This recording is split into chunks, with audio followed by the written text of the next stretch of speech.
င်္ဂလာပါနော်။မို့ဒီနေ့ပြောချင်တာကပေါ့နော်အိမ်နောက်တစ်ခုမှာဖောက်ပြန်တဲ့သူတွေကအကြောင်းအမျိုးမျိုးနဲ့ဖောက်ပြန်ကြရပေါ့နော်။ဒီထဲမှာမှတချို့ဖောက်ပြန်မှုတွေကကြတော့ကိုယ့်ရဲ့အိမ်နောက်ဘက်နဲ့သွားပြီးတော့တက်ဆိုင်။အဲ့ဒါကဘယ်လိုမျိုးလဲဆိုတော့ပေါ့နော်အမျိုးသားတွေဒီအရန်အလုတ်များတဲ့အမျိုးသားစီးပွားရေးအလုတ်လုပ်နေတဲ့အပြင်ပန်းမှာအလုတ်အရန်လုပ်ရတဲ့အမျိုးသားတွေဆိုရင်သူတို့ရဲ့မိသားစုအပေါ်မှာအချိန်ပေးမှုအရန်ကိုနည်းသွားတယ်ပေါ့နော်။ဂရုစိုက်ဖို့ကျင်ကျနာနာပြောဖို့ဒီလိုမိသားစုလိုက်အချိန်ပေးနိုင်ဖို့ဆိုတာသူတို့အတွက်အမတန်နဲတယ်ပေါ့နော်။ဘာလို့လဲဆိုတော့တချို့ကအလုတ်ကျန်းလုပ်ရလို့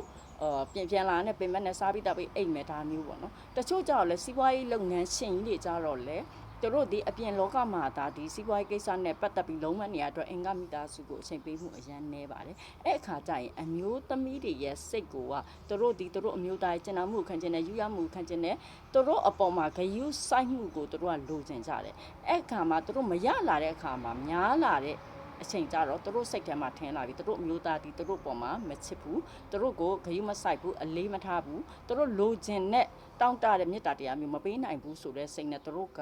လမ်းလွဲလိုက်သွားတယ်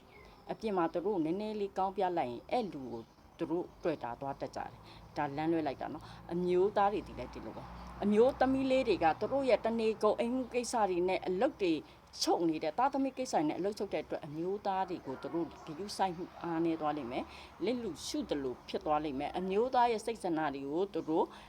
မသိတယ်လို့ဖြစ်သွားလိမ့်မယ်ပေါ့နော်အဲ့ခါကျရင်အမျိုးသားတွေဒီလဲသူတို့အမျိုးသမီးစီကမရနိုင်တဲ့အရာတွေကိုအပြင်ကအမျိုးသမီးစီကနေတွားယူတတ်ကြတယ်ဒါက